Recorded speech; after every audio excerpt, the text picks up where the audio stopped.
세상을 연결하는 뉴스 브리지입니다. 교과서 속의 역사로만 배웠던 비상계엄이 현실이 된 지 벌써 엿새가 지났습니다. 하지만 시간이 지날수록 그 여파가 거세지고 있는데요. 이런 혼란이 더는 반복하지 않으려면 우리 헌법이 엄중하게 규정하고 있는 민주주의와 기본권의 가치를 기본부터 차근차근 기억해야 할 필요가 있습니다. 박은선 변호사와 이야기 나눠보겠습니다. 변호사님 어서 오세요. 네, 정말 이 온 국민이 보는 TV 생중계를 통해서 일어난 일이었고, 이 학교에서도 도대체 이 계엄이 뭐냐 질문이 쏟아진다고 하는데 막상 어떻게 설명을 해줘야 될까 난감한 경우가 많습니다. 어떻게 보십니까? 이미 가정과 학교에서 얘기하신 분들이 많겠지만 아직 하지 못하셨다면 오늘의 내용이 조금이나마 도움이 되었으면 좋겠습니다. 아시다시피 우리나라는 대통령제 국가이고 대통령제 국가의 장점 중에 하나는 대통령이 강력한 권한을 가지고 전국을 안정시킨다는 데 있습니다. 그 권한 중에는 국가 긴급권들이 있고요. 그중 가장 강력한 것이 바로 계엄 선포권입니다. 강력한 통제는 기자들이 자유롭게 취재를 하고 보도를 할 수 있는 것을 또 막기도 하고요. 시민들이 거리에서 시위하는 것을 막기도 합니다. 또 영장 없이 체포나 구금까지 가능합니다. 이렇게 강력한 통제가 가능하기 때문에 이 권한은 아무 때나 사용할 수 있는 것이 아니고 전쟁 등과 같은 비상사태가 발생했을 때에만 사용할 수 있는 권한입니다. 그런데 12월 3일 윤석열 대통령이 비상계엄을 선포했던 그때는 당연히 우리 모두 알다시피 북한이 쳐들어오거나 무슨 외국의 도발이 있었거나 이런 전쟁이나 비상사태가 아닌 아주 평화로운 밤이었습니다. 또 대통령은 전쟁 등이 비상계엄을 선포한 사유가 아님을 스스로 밝히기까지 했는데요. 예컨대 국회가 대통령이 임명한 장관들을 자꾸 탄핵하고 정부 예산을 삭감한다 이런 것들이 이유라고 밝혔습니다. 하지만 이런 것들은 헌법상의 비상계엄 선포 사유에 해당하지 않습니다.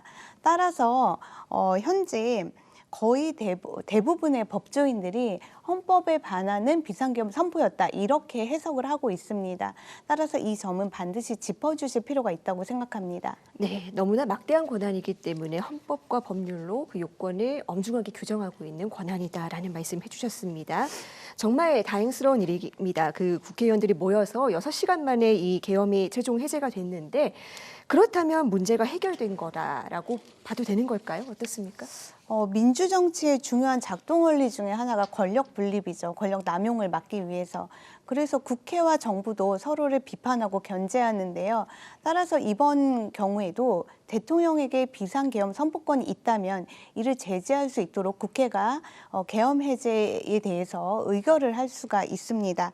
바로 그렇기 때문에 3일 밤에 대통령의 계엄 선포가 있었을 때 곧바로 국회의원들은 국회로 달려가서 표결을 하려고 했죠. 문제는 자칫 국회가 계엄 해제에 대한 투표 자체를 못할 수도 있었다. 여기에 있습니다. 아시다시피 3일 밤 국회 앞에 총을 든 계엄 군인들이 국회의원들의 출입을 막았고 그래서 국회의원들이 담을 넘어서 들어가기까지 했고요. 또 보좌진들과 또 시민들이 군인들과 대치하면서 회의장을 지키기 위해 노력을 했고 상황이 이상하다라고 판단한 계엄 군인들이 다소 소극적으로 대응하는 그런 모습을 보였습니다. 이렇기 때문에 계엄 해제 의결이 다행히 되었는데 만약에 그렇지 못했다면 국회가 계속 봉쇄가 되었다면 현재까지 계엄령이 유지되고 있을 수 있습니다. 굉장히 아찔한 상황인 거죠. 네, 삼권 분립의 원칙이라는 게 우리 학생들이 이 사회 교과서에서 민주주의 배울 때에도 가장 먼저 배우는 아주 기본적인 가치지 않습니까? 이게 위협받는 상황이었는데 그렇다면 이렇게 좀 위헌과 위법 가능성이 있는 행동을 했을 때 이 처벌을 받을 수도 있는 겁니까? 일단 계엄군을 통해서 국회라는 헌법기관을 일시적으로나마 마비시켰다. 이 점에서 이거는 내부에서 전쟁을 일으킨 것과 같다라고 해서 내란죄로 볼 수 있다는 그런 판단들이 나오고 있습니다. 또한 이와 별개로 국회는 국민의 대표기관인데 군대를 동원해서 봉쇄하려고 한 것은 국민의 신뢰를 저버린 행위이기 때문에 대통령의 직무를 정지시키기 위한 수단으로 탄핵도 얘기가 되고 있죠.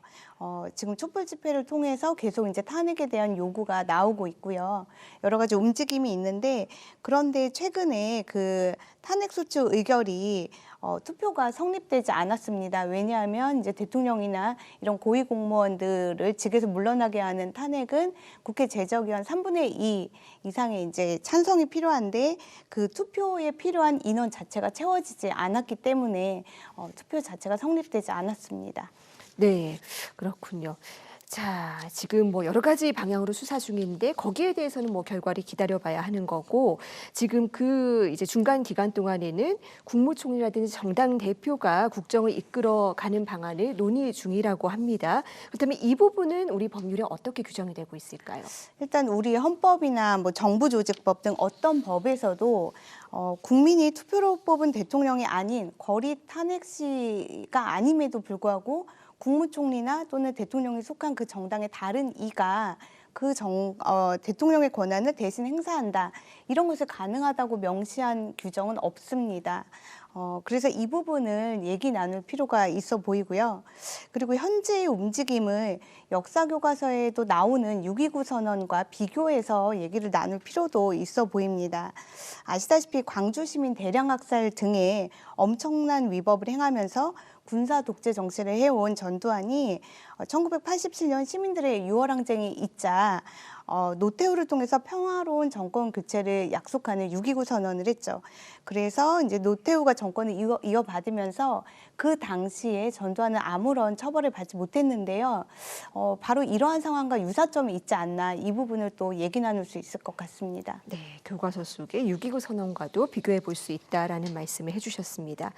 자, 지금 후폭풍이 뭐 일파만파로 번지고 있어서 이 지시에 따랐던 공무원들을 처벌할 수 있느냐에 대한 논란도 일고 있습니다. 갑론일박이 있는 것 같은데요. 어떻습니까? 네, 공무원에게는 명령 불복종의 의무가 있습니다. 특히 군대나 경찰에서는 상명하복의 그 문화가 굉장히 강하죠. 그런데 고문기술자라고 이른바 알려졌던 이근한 사건에서 우리 대법원은 위법, 위헌적인 그런 명령에 복종하는 것도 위법이다라는 판시를 한 바 있습니다. 계엄령이 위헌 위법임을 인식하면서도 그 명령에 복종해서 포고령 발포 등의 행위를 했다면 그 행위 역시 위법하다고 평가할 수 있을 것 같습니다. 그리고 아이들과 함께 여기에서 이제 사고를 확장해서 한나 아렌트의 악의 평범성에 대한 얘기를 해보면 어떨까 싶습니다. 비판적 사고를 마비한 채 그저 주어진 명령에만 순응하게 되면 자신도 모르는 채 악에 가담하게 되는 그런 일이 발생하게 됩니다.